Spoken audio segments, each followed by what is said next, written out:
My leadership class basically works on helping students to develop leadership skills.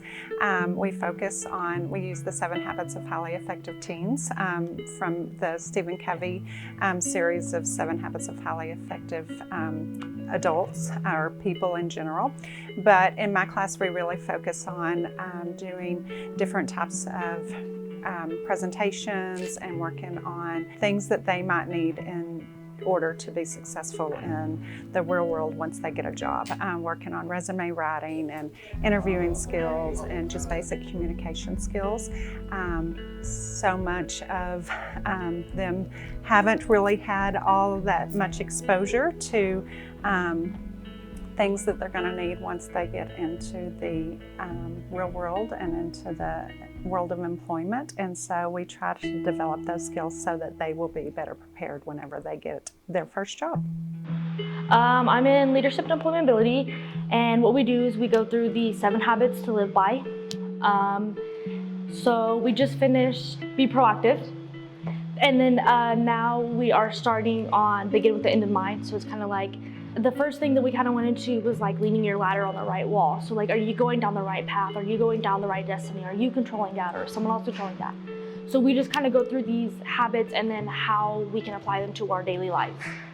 But at the same time, we're also working a whole lot on the students knowing themselves and knowing their place in the world, so that when they go out into the world, they will be better prepared. And because if you don't know yourself very well, it's hard to work well with others. So.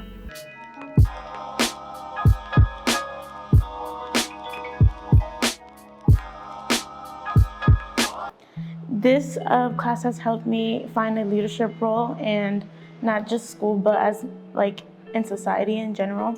It has allowed me to create connection with new people from different schools, and allowed me to kind of find my voice. It's really helped me understand myself a little bit more. We do a lot of self-reflection in this class. It's also helped me with my communication skills and how to talk to people and how to be a better leader, leadership. If you want to take this class, you got to be ready to step out of your bubble, be open to anything really, be able to communicate very well.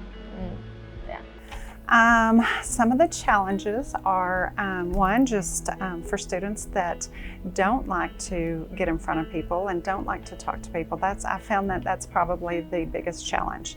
The other challenge is just being able to recognize your strengths and your weaknesses and know it's okay to face those weaknesses, as well as to focus on your strengths and acknowledge your strengths. And a lot of times when I ask students, what's the best thing about you, or what kind of strengths do you have, they have a really hard time saying what their strengths are because they feel like they're bragging, or they feel like that they are talking highly of themselves. But we have I really let them know that you're going to take those strengths and you're going to do something with them, and you can use them to your benefit, as well as if you recognize your weaknesses, then you can take those and build on them and figure out ways to overcome those weaknesses.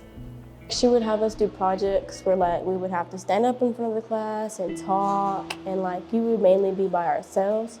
So I would say that helped me a lot. I've socialized with a lot more people than I usually have. So.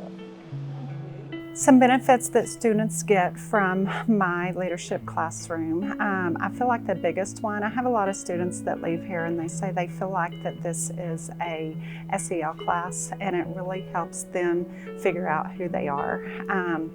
We do a lot of journaling and writing about where they feel like their place in the world is, and that's what the first